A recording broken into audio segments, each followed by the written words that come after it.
सीधे चलेंगे गोरखपुर, जहां पर सीएम योगी आदित्यनाथ क्या कह रहे हैं, आइए सुनते हैं। शिक्षा परिषद की स्थापना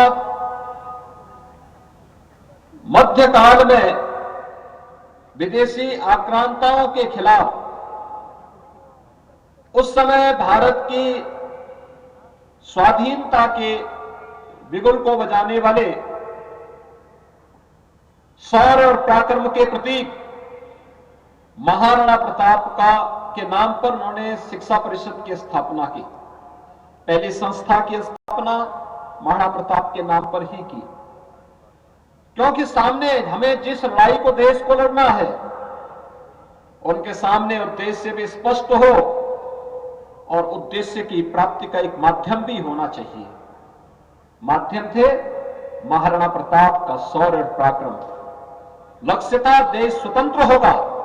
और स्वतंत्र भारत में राष्ट्रभक्त नागरिकों की एक लंबी फौज खड़ी हो, क्योंकि राष्ट्रभक्त नागरिक ही अपने राष्ट्र के सर्वांगीण विकास के लिए कार्य कर सकते हैं। और उस अभियान को आगे बढ़ाते हुए जो कार्यक्रम प्रारंभ हुए, आज मुझे प्रसन्नता है कि महाराणा प्रताप शिक्षा परिषद अपनी सभी शिक्षण प्रशिक्षण संस्थाओं की मदद से एक धार्मिक, एक शैक्षणिक, एक सांस्कृतिक संस्था के द्वारा जो भी कार्य राष्ट्र के प्रति अपने उत्तरदायित्वों का निर्वहन करने के लिए किया जाना चाहिए, उस दिशा में अपने स्तर पर भी प्रयास कर रहा है। जब हम सर्वांगीण विकास की बात करते हैं तो सर्वांगीण विकास का मतलब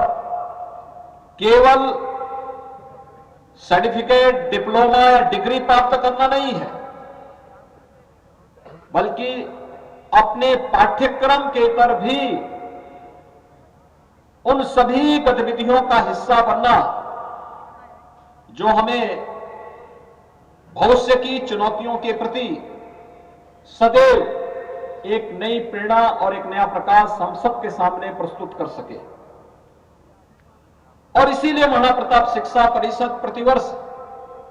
4 दिसंबर से 10 दिसंबर के बीच अपना संस्थापक सप्ताह का यह समारोह आयोजित करता है। इसमें महाराणा प्रताप शिक्षा परिषद से संबद्ध संस्थाओं के साथ ही महानगर, जनपद और आसपास के अन्य जनपदों से जुड़ी हुई शिक्षण प्रशिक्षण संस्थाएं भी भागीदार बनती हैं। विभिन्न प्रकार की प्रतियोगिताएं इसमें शामिल की जाती हैं, विभिन्न कार्यक्रम इसके साथ जोड़े जाते हैं। खेलकूद की प्रतियोगिताएं होती हैं, भाषण की होती हैं, गायन की होती है, और इसकी शुरुआत होती है अनुशासन से। हम सब जानते हैं कि अनुशासन अगर व्यक्ति के जीवन में नहीं है तो कभी अपने लक्ष्य को प्राप्त नहीं कर सकता। अनुशासनहीन नागरिक या अनुशासनहीन छात्र की स्थिति वैसे होती है जैसे एक पेंडुलम होता है, उसकी कोई गति नहीं होती, उसका कोई लक्ष्य नहीं होता। ऐसे ही कभी भी हमें अपने जीवन में इस बात को ध्यान रखना होगा कि आज महाराणा प्रताप शिक्षा परिषद का जो कार्यक्रम प्रारंभ होता है, इस अनुशासन पर्व से आगे बढ़कर के फिर विभिन्न प्रकार की प्रतियोगिताओं के साथ आगे बढ़कर के और मुख्य समारोह के साथ 10 दिसंबर को फिर उसका समारोह होता है। यह अनुशासन जिसमें उन सभी संस्थाओं को जो अपने संस्था से जुड़ी हुई यूनिफॉर्म के साथ ही अपने व्यवस्थित अनुशासन के लिए जानी जाती हैं, उनको भी पुरस्कृत किया जाता है। और साथ साथ विभिन्न प्रकार की जो प्रतियोगिताएं होती हैं उनमें भागीदार बनने वाली टीम को, पुरस्कार प्राप्त करने वाली टीम्स को भी यहां पर महाराणा प्रताप शिक्षा परिषद के माध्यम से उन्हें सम्मानित करने का कार्यक्रम मुख्य समारोह के अवसर पर होता है। आज हम सबको इस बारे में ध्यान रखना होगा कि देश एक सकारात्मक दिशा में आगे बढ़ चुका है। यह देश वर्तमान में अपनी आजादी का अमृत महोत्सव मना रहा है, और आजादी के अमृत महोत्सव वर्ष में हम सब के लिए कि जब देश अपनी आजादी के 75 वर्ष पूरा करके दुनिया के सामने अनेक प्रतिमान स्थापित कर रहा है, उन स्थितियों में भारत के 135 करोड़ की आबादी के लिए इससे बड़ी गौरव की बात क्या हो सकती है कि जो ब्रिटेन भारत पर 200 वर्षों तक, लगभग 200 वर्षों तक जिसने शासन किया था, उस ब्रिटेन को पछाड़ करके भारत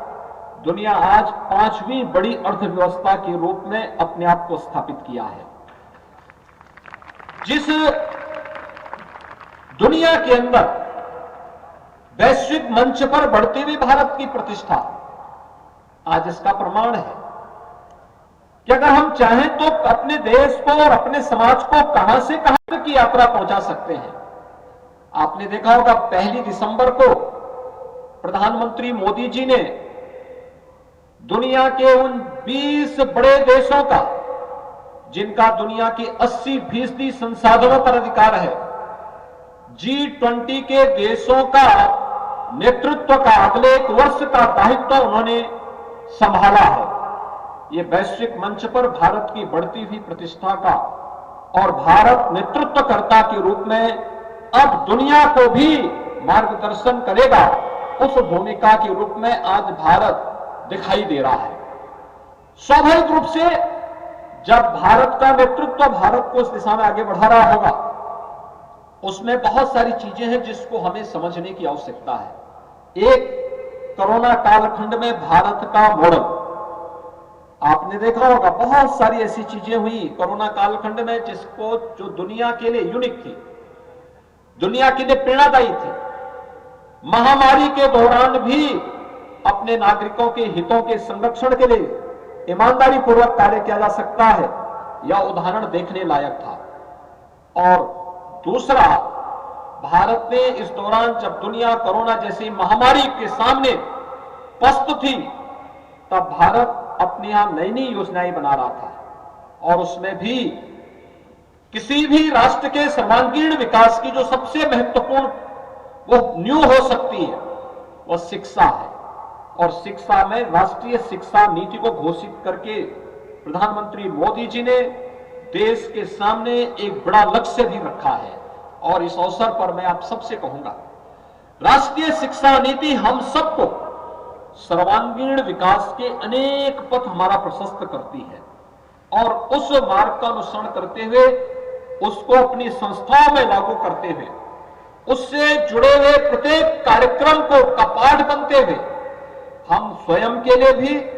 और समाज और राष्ट्र के प्रति अपने उत्तरदायित्वों का निर्वहन करने के लिए हम अपने आप को तैयार करें। व्यक्ति का जीवन यशस्वी तभी बन सकता है जब वो केवल अपने तक सीमित न रहे, बल्कि अपने समाज और अपने राष्ट्र के प्रति अपने दायित्वों को भी देखे और उसको समझने के साथ साथ ईमानदारी पूर्वक उनके निर्वहन के लिए अपने आप को तैयार करें। आपने भी यहां पे मुख्य अतिथि अवकाश प्राप्त air chief marshal Shri Bhadauria ji के महत्वपूर्ण उद्बोधन को सुना। एक सामान्य, आपकी तरह एक सामान्य परिवार में उन्होंने भी जन्म लिया, उत्तर प्रदेश के ही वासी हैं, लेकिन भारत की वायुसेना के चीफ से अवकाश ग्रहण करने के बाद इस समय उत्तर प्रदेश के डिफेंस कॉरिडोर के निर्माण में अपनी महत्वपूर्ण भूमिका का वह निर्वहन कर रहे हैं। आप भी उस दिशा में अपने कैरियर को आगे बढ़ा सकते हैं। दूसरा, जो उन्होंने अपने महत्वपूर्ण उद्बोधन में कहा कि हमें अगर भारत की अर्थव्यवस्था को दुनिया की नंबर 1 की अर्थव्यवस्था के रूप में स्थापित करना है, ये केवल देश के नेतृत्व का ही दायित्व नहीं है, ये केवल राज्य सरकार का ही काम नहीं है, हर नागरिक का दायित्व बनता है। और रिसर्च एंड डेवलपमेंट के साथ ही स्टार्टअप की स्थापना केवल आईटी और आईटीएमएस में ही नहीं हो सकता है, बल्कि यह विस्तृत क्षेत्र है, एग्रीकल्चर के क्षेत्र में हो सकता है,